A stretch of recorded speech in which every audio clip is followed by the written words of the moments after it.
Hi, welcome. We'll give the other folks a couple of minutes to join in. Thanks for coming.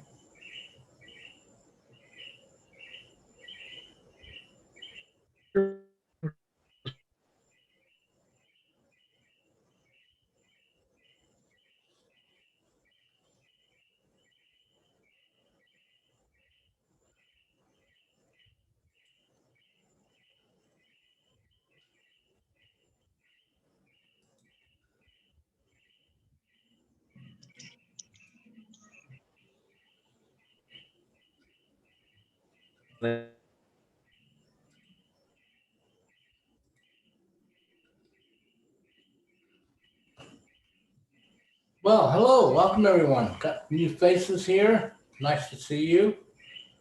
Um, welcome to the Friday night Zoom. So, uh, it's a little after 8, so I'm going to go ahead and start. Um,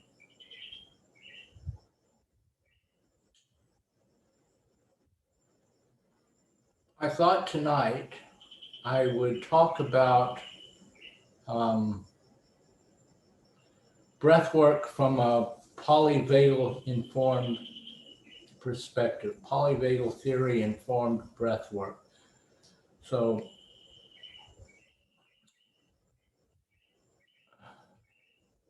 all right, well, polyvagal, I'm just kind of orienting you. Polyvagal theory was created or proposed by Dr. Stephen Porges,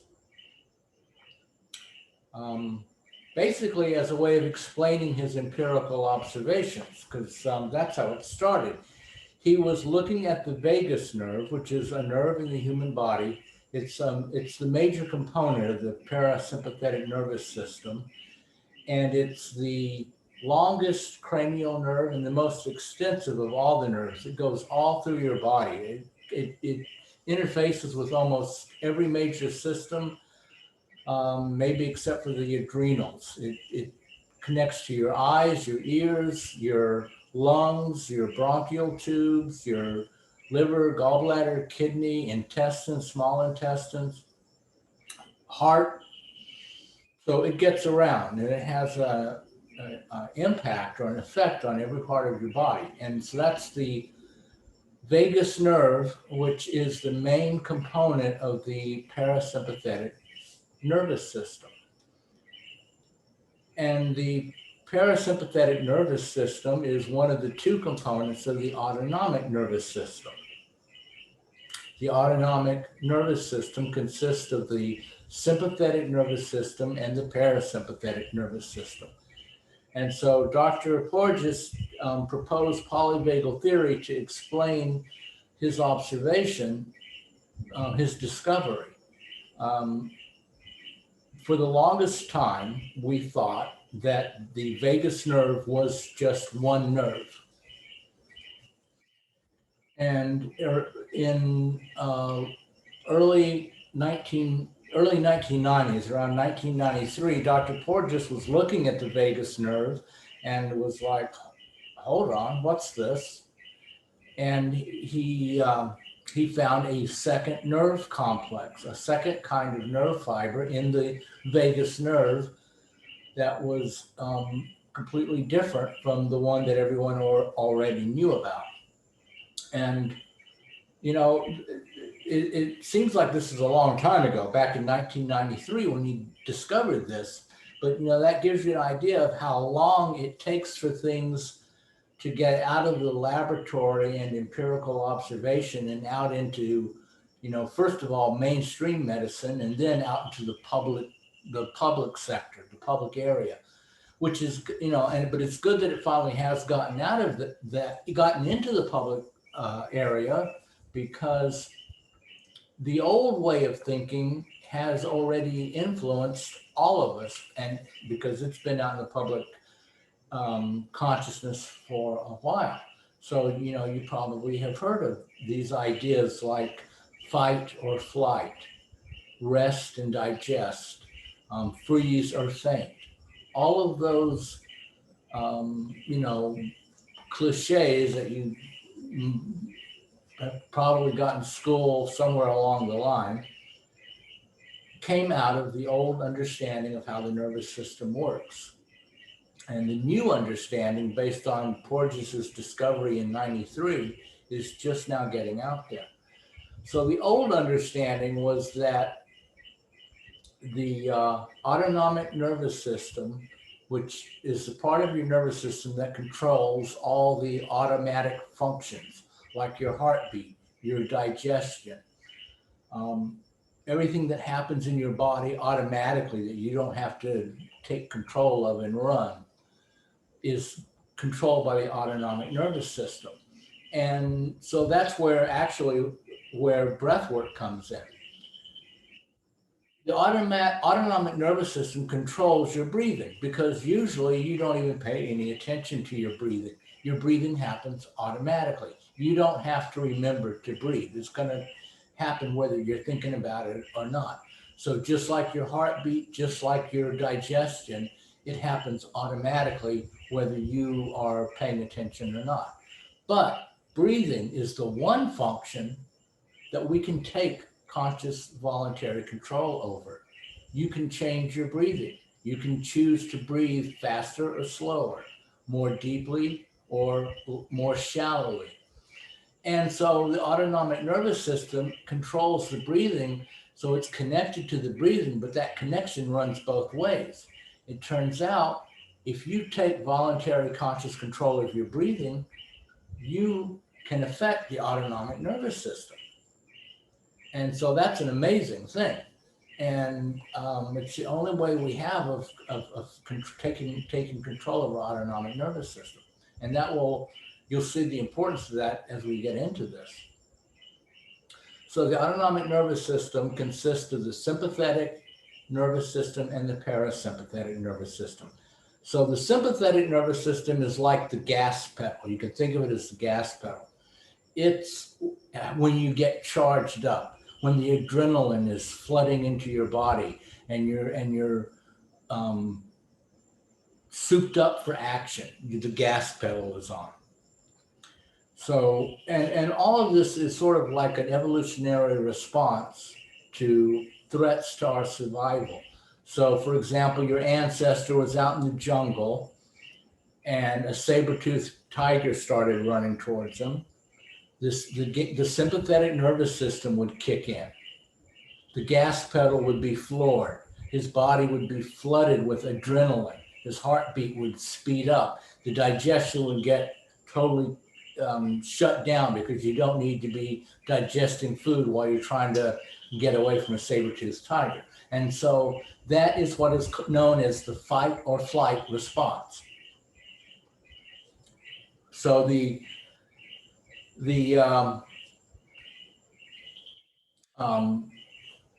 because you're either going to fight the saber-toothed tiger or you're going to run away. Fight or flight, fight or flee, some people call it. Fight or flight is better because it rhymes. Fight or flee is better because you're not thinking of somebody flapping their arms like a bird and trying to get away. But so like I say, like a saber-toothed tiger, probably you're going to opt for flight, to run away. And the adrenaline will give you a burst of speed and maybe you'll be able to get away. That kind of makes me think about that old joke you've probably heard of the two hikers who are hiking through the woods and a grizzly bear starts to charge them. And one of the hikers kicks off his hiking boots and throws down his knapsack, and he's pulling out his running shoes and starts to put on his running shoes. And the other hiker is like, that's not going to work. You can't outrun a grizzly. And the first hiker is like, I don't got to outrun the grizzly. I just got to outrun you. So hopefully when the fight or flight response kicked in with our ancestor, he was able to either outrun the saber-toothed tiger or outrun the guy next to him. Or fight, like if you were in a box canyon and you had no choice, then you would fight. So that's the gas pedal. That's the sympathetic nervous system. And the parasympathetic nervous system, which is like I said, the main component of it is the vagus nerve, was rest and digest. So that's when you're not adrenalized and you're not trying to deal with some imminent life-threatening threat. You're just taking it easy. You're digesting your food. You're resting, rest and digest. And also, though, evolutionary response to a life-threatening situation like a saber-toothed tiger is freeze or faint.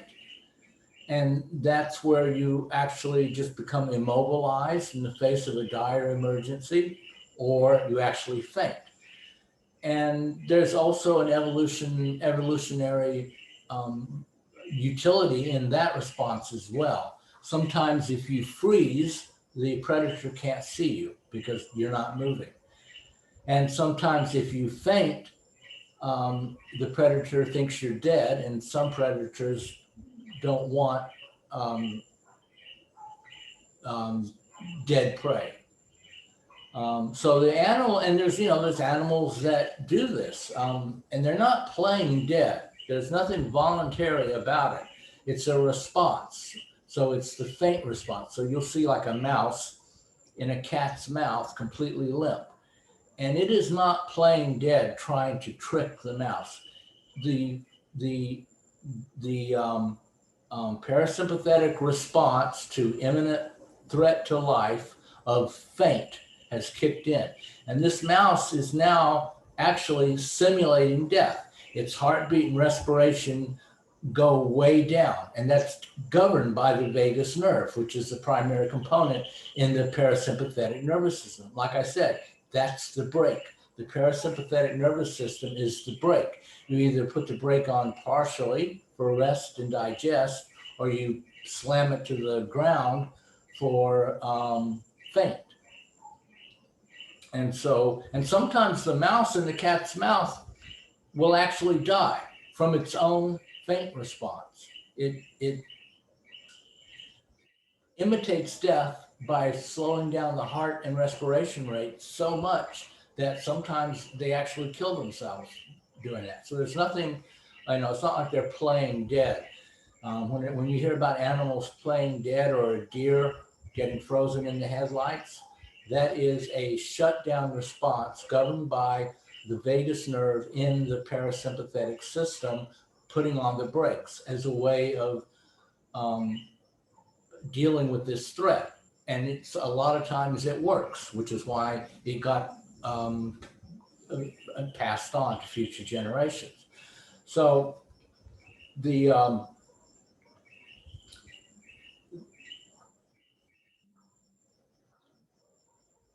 so that was the way that we understood it for a long time. And they even observed the nerve in the vagus nerve, which they thought was the only nerve there, govern rest and digest and kick into action on freeze and faint. So Dr. Porges in '93 discovered a second set of nerve fibers. And these nerve fibers are a lot more evolutionary, a lot more recent in evolution. Evolutionarily, they're more recent, and they're faster. The nerve signals travel through them much more quickly.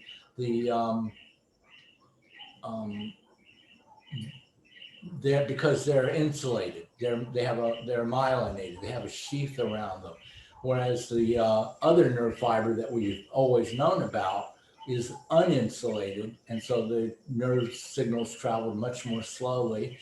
And that was an older evolutionary development. Once Porges discovered this second set, he had to come up with a name and to differentiate between the two. So the one that he discovered, the one that is more evolutionarily recent, the one that is faster because it's insulated or myelinated, he gave it the name vagal vagus nerve. And the old one that they always knew about then became the dorsal vagus nerve. So the dorsal vagus nerve is what controls rest and digest for them, and freeze or faint. And this new set of nerve fibers, the insulated, more evolutionarily recent ventral vagal nerve, controls intimacy, bonding, creativity, communication, learning, and it's what allows you to be present. It's what allows you to be in the present moment. So it's like all the good stuff about being a human being. And the thing is it actually can't really do anything unless the autonomic nervous system is in balance. So in other words, if your sympathetic nervous system is running the show because you feel unsafe and you've got the gas pedal floored and the adrenaline is pouring through your body and your mind is going 100 miles an hour, the ventral vagal intimacy communication nerve is basically shut down. It's turned off. It's not functioning. When you get them in balance, and if like if you have the brakes on, like if you got the brakes on and you're asleep, then the ventral vagal isn't really doing anything. It actually can only come into play and be operational when the parasympathetic and the sympathetic nervous systems are in balance. And one of the ways that after Dr. Porges discovered this, he began looking for a way to get that balance that would allow the ventral vagal nerve fiber that he discovered to be more active. And he looked at the clinical research and et cetera, tried different things, and he eventually came to the conclusion that breath work was one of the best ways of bringing this balance, bringing about this balance that would allow the ventral vagal nervous system to activate.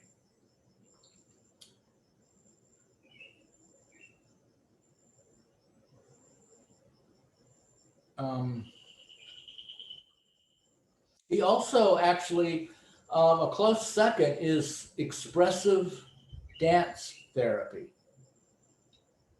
And when I read that, I remember there's this tribe in Africa called the Ka, and they have a ritual which has been studied by breath workers, because at the end of it, it's very similar to breath work, and they have very similar experiences in terms, they call it Ka, the energy as it moves. We call it, Kundalini or the Holy Spirit or life force.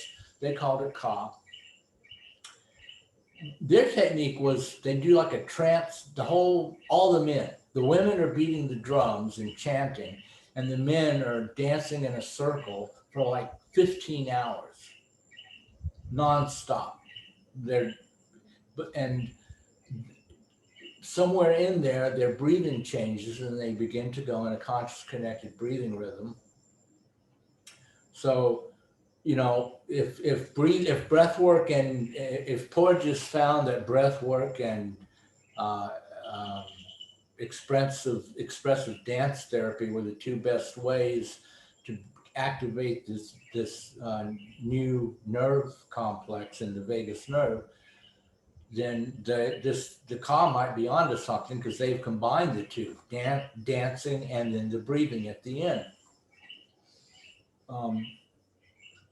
But given the sedentary lifestyle of most Americans, I'm kind of pessimistic I'd have very many takers if I offered up a 15-hour dancing marathon followed by breath work. But like I say, maybe they had something there. So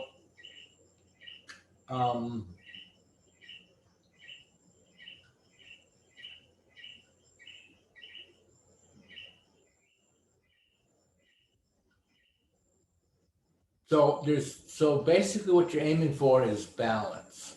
So if you're agitated, you're having trouble going to sleep, you want to use the breath to bring about a calming effect, to ratchet down the sympathetic nervous system.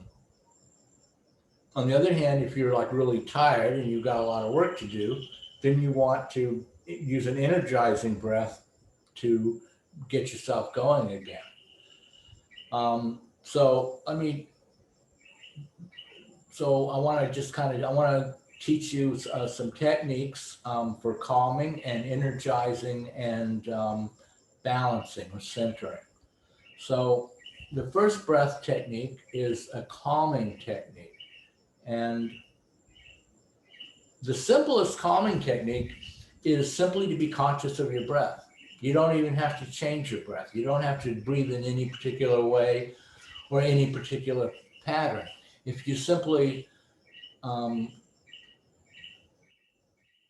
as you're breathing, simply be consciously aware, watch your inhale as it's happening, and then watch your exhale as it's happening. You simply are consciously aware of your inhale and your exhale. And the reason that this works is because Porges found that your brain is constantly scanning your environment with what he called your survival perceptors, looking for threats or safety. And to your brain, predictability is safe. So when you're watching your breath, when you breathe in, your brain says, I know what's going to happen next. We're going to exhale. And you exhale, and your brain is reassured. And then the brain says, I bet we inhale next. And you inhale. And the brain, again, is reassured. The brain loves predictability. Predictability means that you're safe. If your brain is scanning for threat and something that is not predictable happens, like a saber-toothed tiger starts to charge you, then what happens is you respond according to this evolutionary hierarchy. So the first response will be the most recent one, the most modern one, the ventral vagal response, the one that gives us communication and intimacy and learning and creativity. Part of polyvagal theory is that's basically the social engagement response. We are social creatures. Our first, we are not this individualistic, every man for himself kind of outlook on life that a lot of people would have you believe that we are. It would seem that our biology argues against some of our political and economic systems. We are really like a communal creatures, and our first response to a threat is to socially engage. That's governed by the ventral vagal, the most recent, evolutionarily recent nerve to develop. It's governed by the ventral vagal which governs the social engagement aspect. And we look to find safety in that. And if that doesn't work, we go back in time to the next evolutionary development, which is the fight or flight, the sympathetic, charge up your adrenals response. And then if that doesn't work, we go into freeze or faint, which is kind of like the lizard. That's a lizard brain response. That's what lizards do. And so each response is more primitive and for us as advanced, hopefully mammals, less effective. But if the one doesn't work, we fall back to something earlier. If that doesn't work, we go even further back. So you're looking for safety, you're looking for predictability. So it's a calming breath, like if you're having trouble falling asleep at night, you're feeling anxious, you can simply watch your breath just for like maybe 10 rounds. You just, so let's try that. Now we'll close our eyes and we'll just breathe in and out however you breathe, and just be consciously aware of each inhale and each exhale. Just put your attention on your inhale and exhale, and we'll do 10 of these.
Okay, so I imagine everyone is feeling a little more calm now. So that's the easiest calming breath. Another good calming breath is the 4-7-8 breath. So it's breathing in for 4 seconds or a count of four, holding the breath for eight, and then, I'm sorry, for seven, and then exhaling for eight.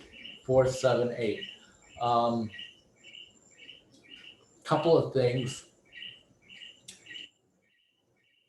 Actually, any breath where you exhale longer than you inhale is going to be calming. A lot of techniques will have you simply exhale 1 second longer than you inhale. You count your breath going in, add one, exhale. Like if you inhale for 4, exhale for 5. Inhale for 5, exhale for 6. Anytime you exhale longer than you inhale, it, again, because you're taking conscious control of the breath, which is now affecting the autonomic nervous system, you will cause the autonomic nervous system to slow down, to get more calm, to get more balanced. The sympathetic calms down, the parasympathetic gets more activated. So you get less anxious, more calm, more balanced. Sympathetic is the gas pedal is on. That's not balanced.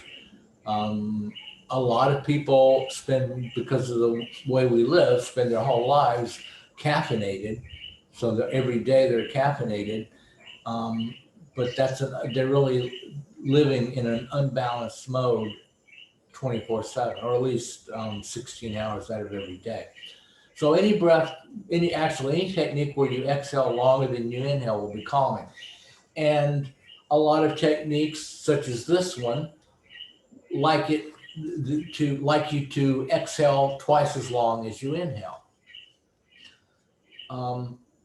But not everyone can do 4-7-8. So there's nothing like in stone about that. That's the other point I wanted to bring up. If you can't hold your breath for 7, then don't hold your breath for 7. Let it go after 6 if you have to. If you can't get the exhale to last for 8 seconds, you can only do 7, that's fine. If you feel the need to breathe in more than 4, you want to breathe in 5 or 6, that's fine. 4-7-8 is something that you work your way up to. Most people don't do 4-7-8 from day one.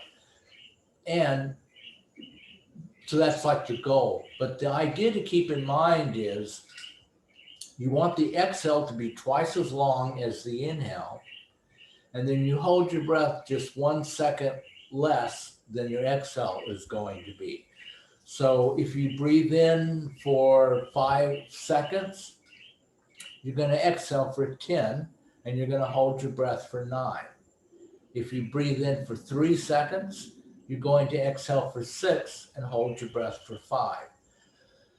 So the 4, 7, 8 is the one that most people can eventually do most comfortably and to get maximum benefit. So you're breathing in for 4, that means you're going to breathe out for 8, and so you're going to hold for 7.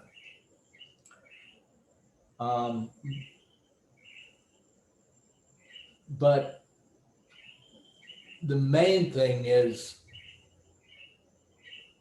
you want your exhale to be longer than your inhale. If you can make it twice as long, that's great. But if you can't, if it's only 1 or 2 seconds longer, that'll work. You work your way up to 4, 7, 8.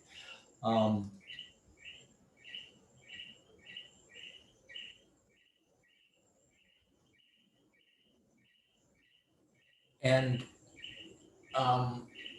it's in through the nose and out through the mouth, and there's a tongue position for the 4, 7, 8 breath. You put your tongue at the roof of your mouth, right behind your front teeth, where that ridge is, that round ridge just behind your front teeth, right? You hold your tongue there on the exhale. So your breath is going around your tongue. So the inhale is for 4, hold for 7, exhale for 8, and usually like 5 or 6 rounds is sufficient. So we'll try this now. Maybe I'll demonstrate and then we'll do it again together.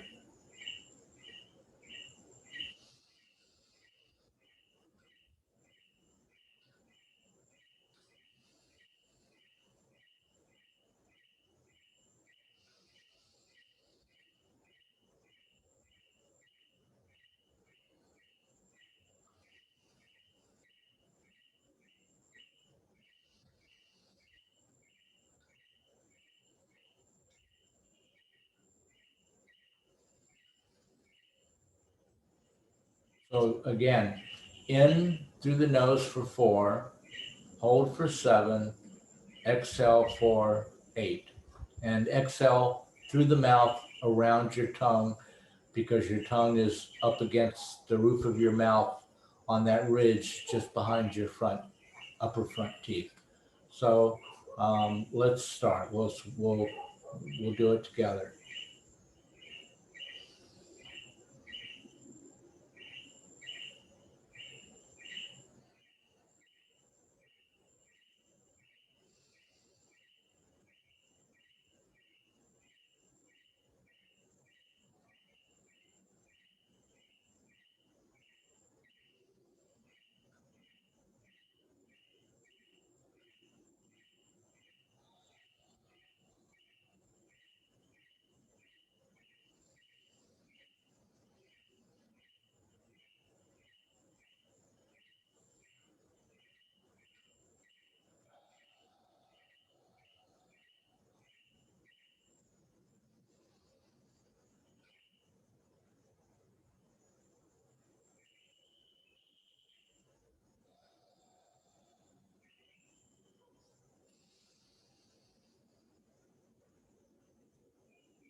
So in for 4, hold for 7,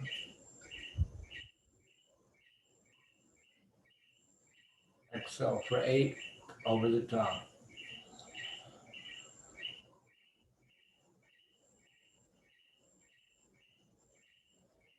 Once more. In for 4. Hold for 7.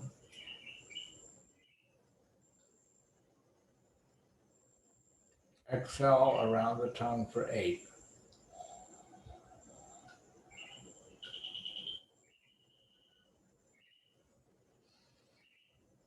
So that's a calming breath. And so next we move to an energizing breath. So, like if you're, again, the goal is balance. So if you're having trouble falling asleep, you would use the calming breath, not the energizing breath.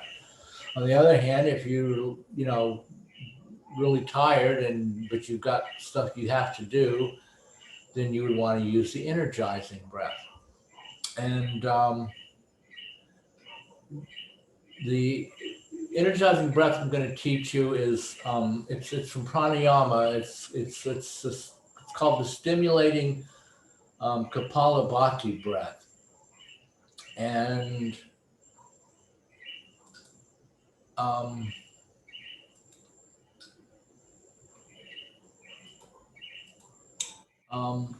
it's basically a very vigorous exhale and a very passive inhale. And it's through the mouth, in and out, and you sort of squeeze your belly. Think of bringing your navel to touching your spine, right? You want to like pump your belly, bringing your navel to touch your spine, and so it looks like this.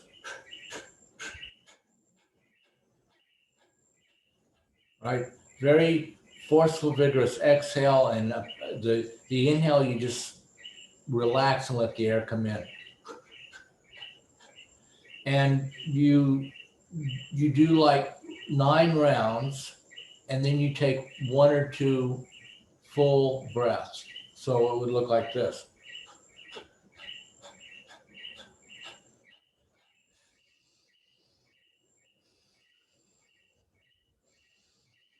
And so the 1 or 2 full breaths are through the nose, and the Kapalabhati breath is the energizing breath is through the mouth.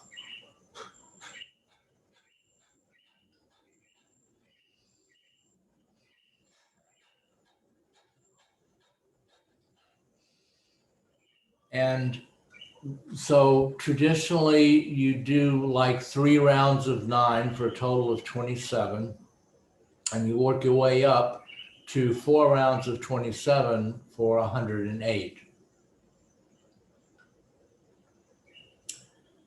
And as you progress, you'll get faster and faster until eventually you're doing like 2 breaths a second.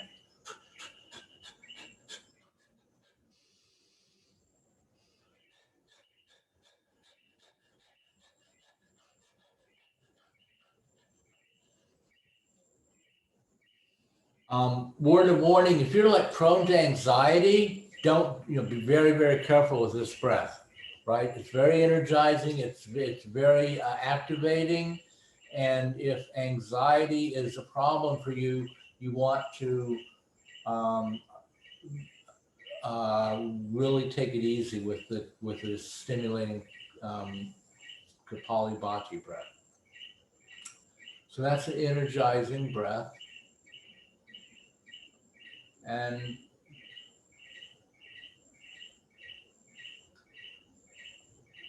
so I think now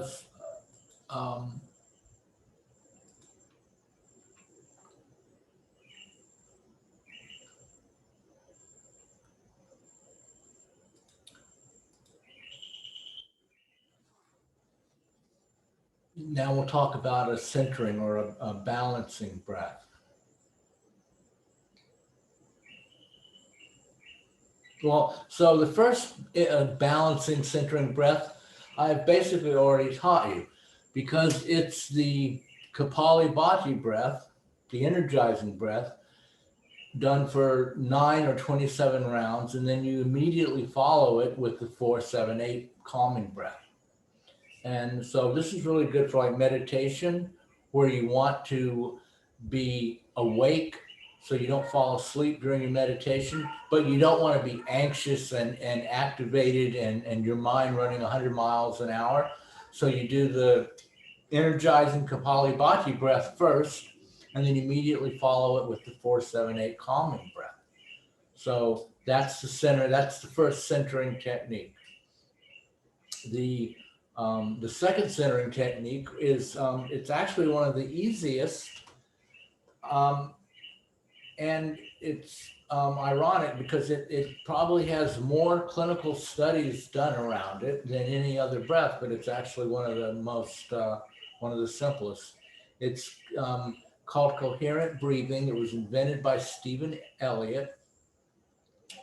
And it's like, you know, it's all over the place. You can easily find out about it, but the way that you do coherent breathing is you're either, you can do it sitting up or lying down. You put your hands on your belly and you slowly breathe in, and you want to, it's diaphragmatic breathing. So you want to expand your belly and you breathe into the count of 5 and pause. And then you slowly exhale to the count of 6.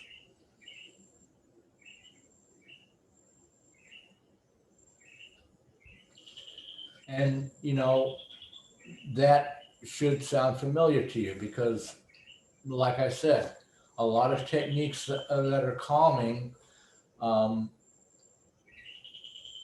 have you exhale longer than you inhale, and like by 1 second. So here with this technique, you're breathing in for 5 and you're breathing out for 6.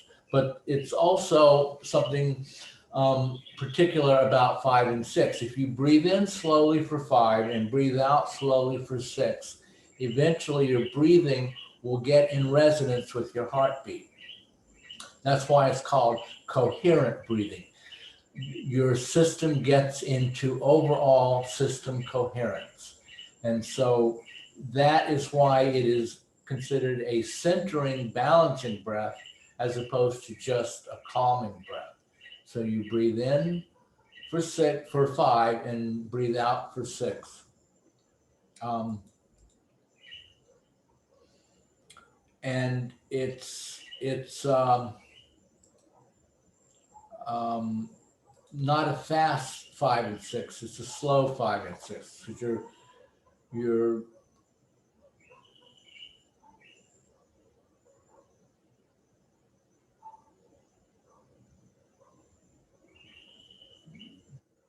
basically getting your breath somewhere in between 5 and 6 breaths per minute, which is what gets it in resonance with your heartbeat. So we're going, and like I said, you can do it sitting up or laying down, and you want to put your hands on your belly. You want to feel your stomach going out when you inhale. And you're going to inhale slowly for 5.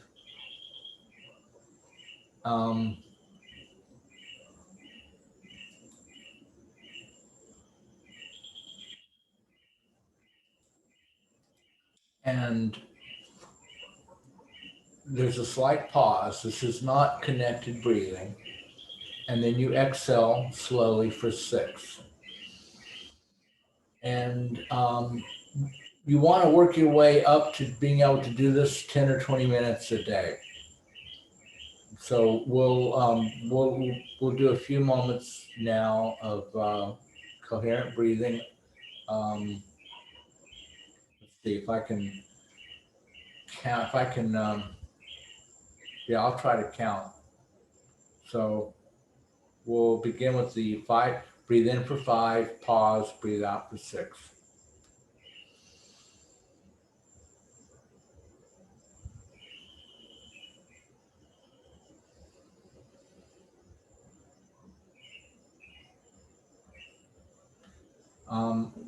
Nose or mouth, whatever is most comfortable.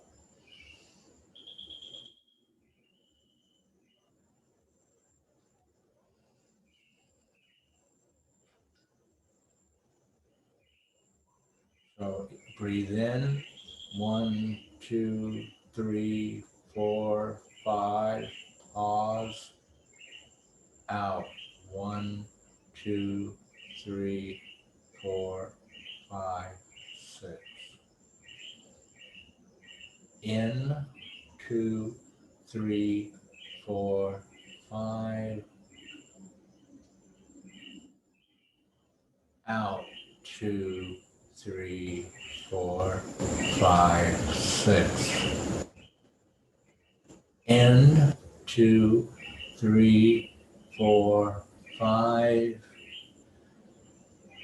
Out, 2, 3, 4, 5, 6. In, 2, 3, 4, 5. Out, 2, 3, 4, 5, 6. In, 2, 3, 4, 5. Out, 2, 3, 4, 5, 6. In, 2, 3, 4, 5. Out, 2, 3, 4, 5, 6.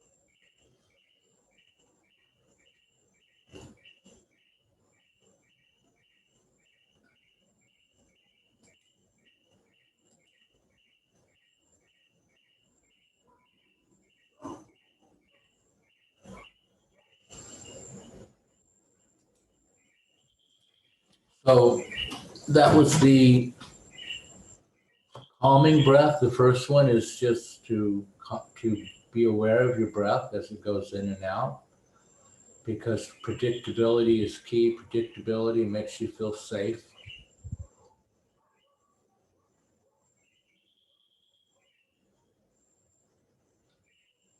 The 4, 7, 8 is the other calming breath.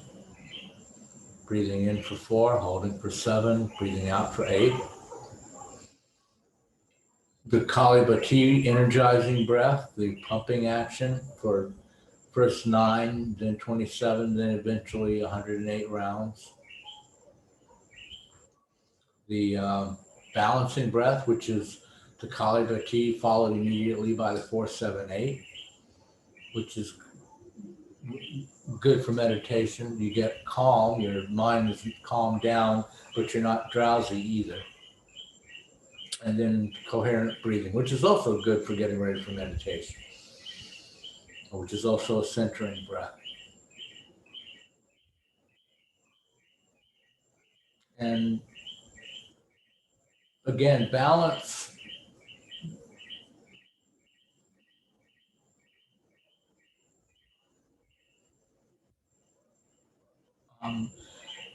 The goal is balance. That's what allows the ventral vagal nerve complex to kick in, which allows us to be present. And with, the conscious connected breathing that we do with the sacred breath sessions or in the group breathes when we were doing them before, you're laying down and the breathing is, the action of your diaphragm is massaging the vagus nerve, and the action of the connected breathing is getting you into that balanced centered state where the ventral vagal nerve complex can really take over, and it also alters the alkalinity of the blood plasma and the cerebral spinal fluid, and then your vagus nerve responds to that by going full bore into the activation of the ventral vagal nerve complex. So that's why it's such a powerful experience. That's one of the reasons. I also still like the old theory that it's activating the same life force energy that built your body in the first place. So it's not surprising if it can restore you to the original blueprint.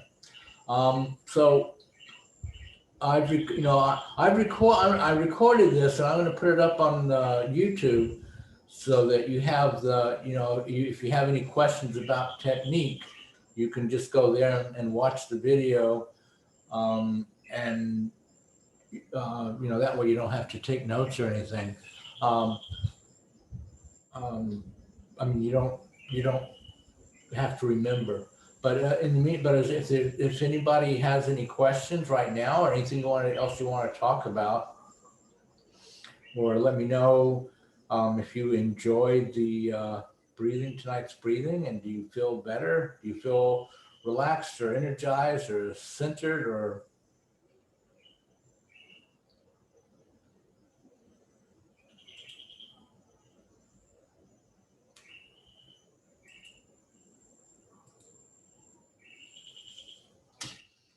Hello? Okay, no, we have a bunch of bashful people. Oh, hey, speak up. Oh, no questions. It was excellent, Ray. Thank you. Okay, well, thank you. And could you feel the effect of the different breathing techniques on your, thanks for joining us tonight. Really appreciate it. But could you feel Oh, yeah, you're welcome. And you felt the effects of the breathing on yourself? Yeah, absolutely. Absolutely. And it was nice to experiment with the different techniques as well. Yeah, that was noticeable. Yeah.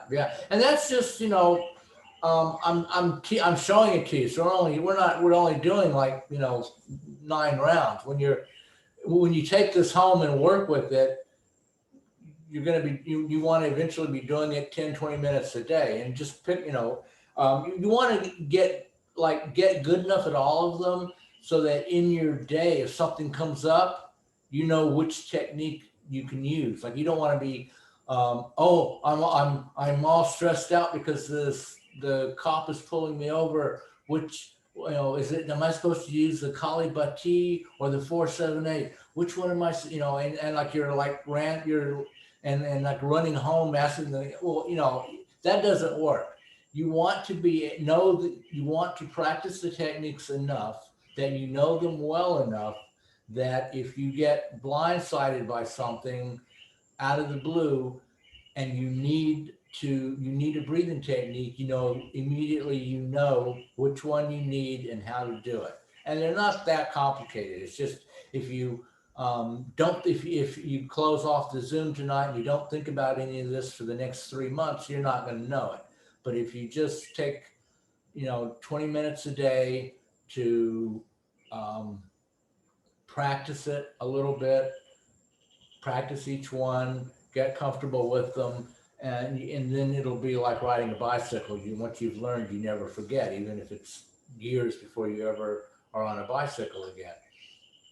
And it's also good to know that freeze or faint is an ancient response, like the lizard reptilian brain response, but we see it, especially now with everything that's been going on in the world, and especially the US the last couple of years. It's a trauma. We see it in trauma.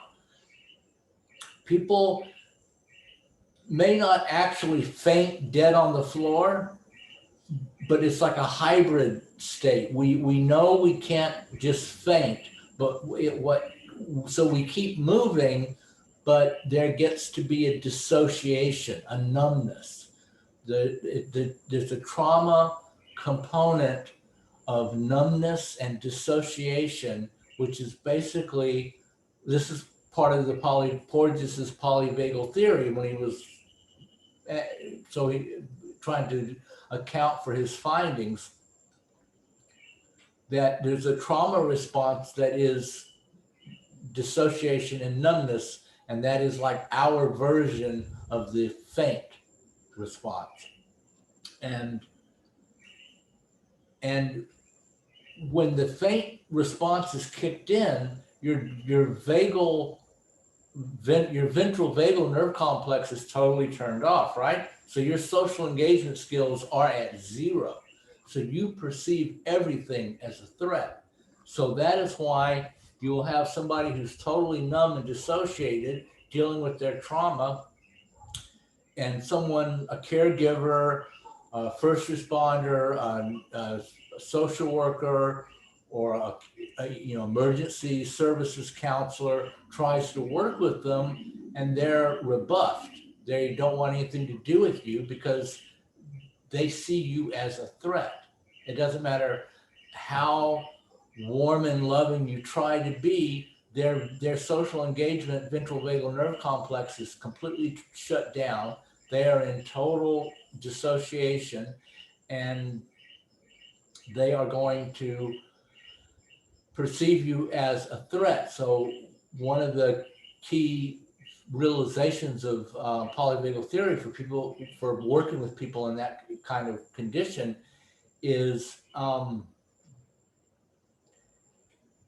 active listening and predictability. No matter what they do, you want them to know that you are hearing them, and you want to be predictable. That will help them to feel safe, which helps them to get out of the reptile freeze or faint modality, and starts to get their ventral vagal social engagement modality back online.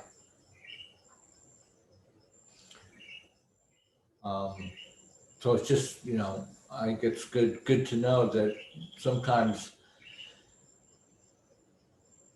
like we judge people sometimes for why are you acting this way. And it's important to realize that sometimes they're acting that way because they have no choice. It's also like if you're dealing, a lot of times like rape victims will have a lot of guilt about why they didn't run away. And then you explain to them that you couldn't run away. Your nervous system got activated in such a way that you went into freeze or faint. And it was your body's automatic response to try to keep you safe, and you had no conscious control over it. And so that lets them see that they're not guilty for not doing something, right? For not trying to get away. It's an automatic response that you have no control over. So the typical understanding that we all, that people have been, that most of the general public is aware of, fight or flight, freeze or faint. Now we have to add, there's not a catchy rhyme yet for this one. I just call it social engagement. The ability to relate to other human beings, to see that we are all a part of the one whole, and not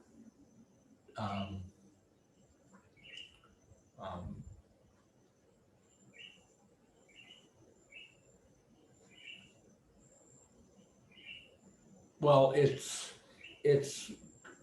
really like loving oneness instead of being every man for himself. All right, so I'll put this up on the YouTube sometime over the weekend. Thank you for coming. Feel free to watch as many times as you want, so you can, if you need to refresh your, and 3 months from now, if you're starting to forget, it'll be there. So, namaste. Thank you all for coming. Hope you got a good time. Thank you, Ray, for the wonderful information and helpful information. Have a good night. You too. Thank you so much. Thank you, Ray. This was excellent. And I'll call you later about it, not tonight, but what you shared has some interesting tie-ins into what I've been working with as well, especially given the line of work that I do, as you know. So thank you. Thank you. Very Thank you. healing.